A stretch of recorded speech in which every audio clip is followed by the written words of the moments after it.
selamat pagi untuk kita semua. Senang bisa bertemu pada saat ini. Tapi sebelum saya menyampaikan renungan bersama kita pada pagi hari ini, saya ingin memperkenalkan diri supaya kita bisa saling menyayangi. Katanya tidak kenal dan bisa sayang. Yang baik yang ada di rumah yang saat ini menyaksikan dengan live streaming maupun yang ada di tempat ini. Saya Joko Wibowo namanya, tapi sebetulnya namanya panjang. Ada tengah-tengahnya Prasetyo Adi Wibowo. Dari Ems di Stuttgart, Jerman. Kebetulan kami ada regional forum yang penyelenggaranya adalah hostnya adalah Gereja Kristen Sulawesi Selatan. Apa itu regional forum? Regional forum ada 10 gereja di Indonesia yang terdiri dari gereja di Halmahera, gereja di Bali, gereja di Manado, Toraja, Sulawesi Selatan, Kendari, kemudian Palopo, Mamuju, Toraja Mamasa, dan Donggala. Kita ada 10 gereja di sana dan merupakan bagian dari 25 gereja yang lain dan 5 anggota misi dunia yang bergabung dalam EMS, Evangelism Mission in Solidarity. Jadi Evangelical Mission of Solidarity, in Solidarity. Nah, saat ini setiap tahun kita melakukan semacam kegiatan regional forum pertemuan di Indonesia khusus untuk gereja-gereja regional yang ada di wilayah Indonesia. Kebetulan saya menjadi perwakilan EMS untuk mengkoordinasi dan unit Indonesia dalam hal ini. Dan saat ini karena kami ada 10 gereja, maka 10 gereja ini melakukan pelayanan firman di berbagai tempat di GKSS. Dan saya mendapatkan pelayanan firman, kesempatan pelayanan firman di gereja ini. Terima kasih untuk waktu yang juga diberikan kepada EMS. EMS secara khususnya terdiri di 3 benua. Meskipun kantor pusatnya ada di Stuttgart, di Jerman, Bapak saudara bisa nanti melihat di website kira-kira apa itu EMS. Jadi EMS garis miring garis tengah online.org. Nanti akan ada informasi yang lebih jelas. Tapi bisa saya sampaikan bahwa EMS ada terdiri dari 25 juta anggota jemaat dari 25 gereja, 10-nya dari Indonesia. Ditambah 5 misi anggota misi yang lain. Tadinya lembaga EMS itu merupakan lembaga semacam lembaga misi yang memberikan support kepada program-program pekerjaan gereja di wilayah-wilayah anggotanya. Waktu itu kita masih disebut sebagai dunia ketiga. Ya, kemudian Afrika, ada Jepang, ada Korea, ada Cina, India, di Timur Tengah, Lebanon, Yordania, Yerusalem, dan juga Indonesia. Nah, biasanya searah dari Jerman kepada Indonesia, tetapi dari gereja Jerman pada gereja Indonesia.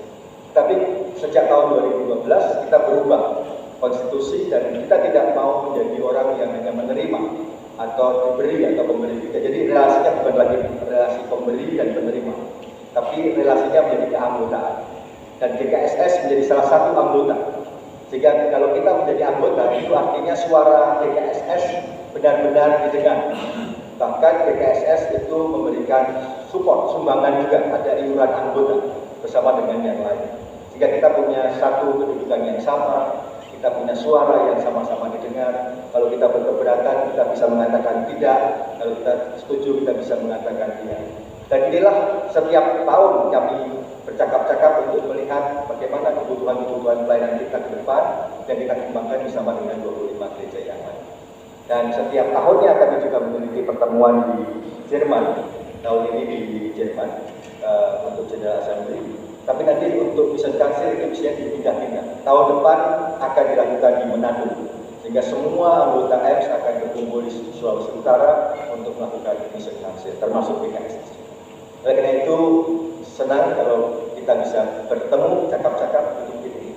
Dan kemudian kita bisa juga melakukan program-program bersama. Salah satu program yang baik untuk pemuda saya rasa adalah pertukaran pemuda.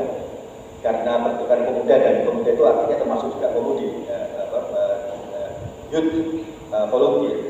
Kita menerima 3 orang setiap tahun tapi mungkin tahun depan akan semakin bertambah karena minat dari teman-teman di Jerman untuk datang ke Indonesia menjadi volunteer itu sangat tinggi.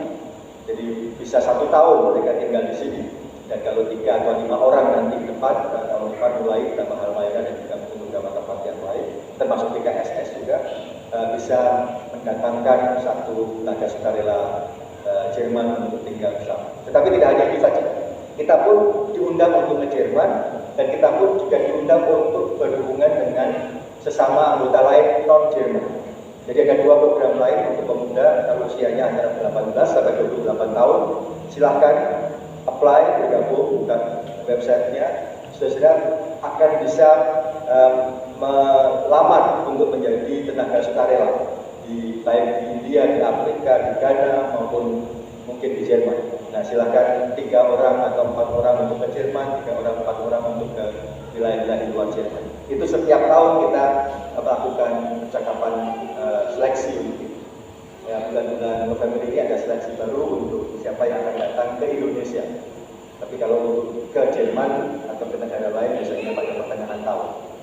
Saya mengundang Bapak sekalian untuk terutama yang punya putra-putri atau anak-anak atau saudara-saudara, teman-teman yang mau bergabung kalau usianya 18 sampai 28 tahun silahkan apply. Tidak perlu berbahasa Jerman dengan bahasa Inggris, tapi selama setahun kami akan menambahkan kursus bahasa Jerman sehingga ketika pulang saudara-saudara bisa punya 2 bahasa sekaligus dan mengenal budaya mereka.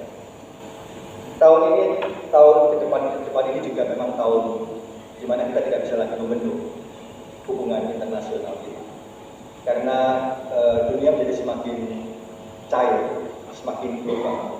Kita berpikir global, kita berpindah lokal. Badan kita ada di sini, tetapi pikiran kita ada di mana-mana. Kalau sudah membawa handphone, sudah bisa kontak dengan semua orang di berbagai belahan dunia. Tidak ada tempat yang tersembunyi. Bahkan saya selalu mengikuti perkembangan Indonesia hanya dari berita-berita melalui media massa, media sosial, YouTube, TikTok, Instagram. Asik juga ternyata. Ya. Jadi meskipun kadang-kadang juga pusing juga, karena beritanya itu kadang-kadang ya capek dan didengar, tetapi mau tidak mau, karena kita bagian dari kehidupan ini ya kita harus ikut info mendengar. Tidak bisa menghindari itu semua. Jadi marilah kita menjadi orang yang internasional, global, tapi juga lokal pada saat yang sama. Ya, inilah undangan sekaligus perkenalan kami, saudara. Dan kalau kita melihat masalah internasionalisasi, sebetulnya tidak hanya terjadi sekarang. Zaman dulu pun demikian. Kalau saya melihat teman-teman di Madagaskar itu ada muka yang mirip-mirip kita. Di Afrika Selatan itu juga ada muka-muka yang mirip-mirip kita, dan ternyata benar mereka orang Indonesia. Jadi kenapa muka-muka mirip dengan orang Asia, padahal kan di Afrika? Ya karena kami dari Indonesia. Nenek moyang kami berlayar, ini salah satunya dengan perahu pinisi khusus barangkali. Kemarin kami berkesempatan untuk naik kapal pinisi, bayangkan. Dan kemudian sampai ke Afrika, sampai ke Madagaskar. Sudah sejak lama internasionalisasi itu terjadi.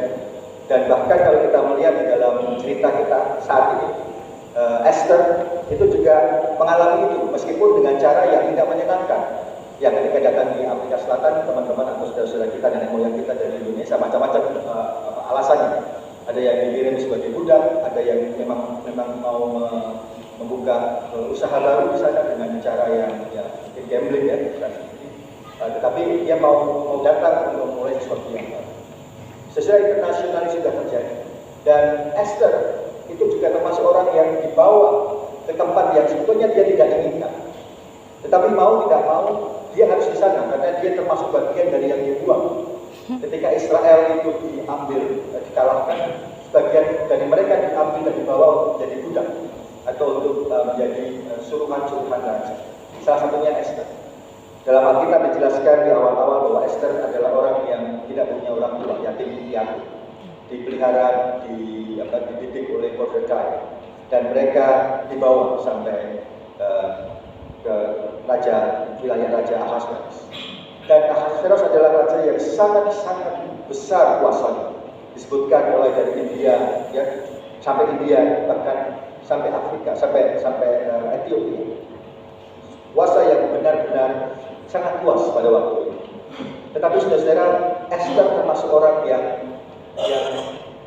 dibawa ke kerajaan dengan alasan bahwa pada waktu itu raja sudah mengusir Ratu Wasti yang dianggap menolak perintah raja karena dipanggil tidak mau datang beberapa kali, bahkan melakukan perjamuan sendiri di luar perintah raja. Maka itu diusir dan kemudian harus mencari ratu pengganti. Nah, Esther masuk orang yang dipersiapkan untuk menjadi ratu pengganti Ratu Wasti. Dan ada beberapa orang tentunya, tetapi dipersiapkan untuk nantinya akan dipilih oleh raja menjadi pengganti Permaisuri. Dan pada waktu itu Esther selalu ditemani oleh Mordekai, oleh orang yang memeliharanya, atau pamannya. Dan kemudian informasi-informasi di luar kerajaan disampaikan kepada Esther. Salah satu yang Esther tahu adalah bagaimana Mordekai mendengar Haman yang ingin membinasakan orang Israel dengan alasan bahwa orang Israel tidak melakukan kehendak raja. Ketaatan Israel bukan pada raja. Mereka punya aturan sendiri. Begitulah kata Haman. Dan akhirnya raja mengatakan, oke, kalau begitu silahkan saja. Kalau mau dibunuh, mau dihabisi kelompok suku ini. Tetapi kemudian Mordekai mendengar itu, kemudian disampaikan pada Esther. Dan menariknya saudara-saudara, atau sesuatu yang luar biasa adalah kesaksian teks Alkitab kita adalah Esther, meskipun dia ada di kerajaan, meskipun dia ada di tempat yang terhormat, tempat yang steril dari penderitaan, karena semuanya dicukupi, dan Esther termasuk orang yang disukai atau dicintai, disayangi oleh Raja Ahasverus. Tetapi kemudian Esther justru tidak menggunakan privilege yang dia pakai untuk kesenangannya sendiri, tapi dia kemudian mengusulkan kepada raja tentang bagaimana orang-orang Yahudi ini bisa diselamatkan. Ayatnya yang ke-6 menurut saya sangat-sangat menyentuh ketika saya membaca perikop ini. Karena bagaimana hamba dapat melihat malapetaka yang menimpa bangsa hamba, dan bagaimana hamba dapat melihat kebinasaan sanak saudara hamba. Dia mencoba memberanikan diri untuk datang kepada raja, untuk menyampaikan, raja punya waktu enggak? Kira-kira begitu kalau zaman sekarang. Kemudian raja mendengarkan dia karena dia disayangi. Kemudian Esther akhirnya menyampaikan, bagaimana mungkin saya bisa menikmati semuanya ini kalau saya mendengar ada sanak saudara saya di luar sana yang bahkan diancam untuk dibunuh. Orang Yahudi sangat taat kepada Tuhan, tidak bisa ditolerir. Ya. Ketaatannya kepada Taurat, ketaatannya kepada Tuhan. Kita tahu sendiri bagaimana kasus nabi-nabi yang lain atau orang-orang yang lain, bahkan mereka sampai dibuang di gua singa, ya, atau sampai dihukum karena mereka nggak mau menyembah raja, nggak mau hormat pada raja, hanya hormat pada Taurat dan Allah yang mereka sembah. Sangat kuat sebagai tradisi maupun sebagai agama.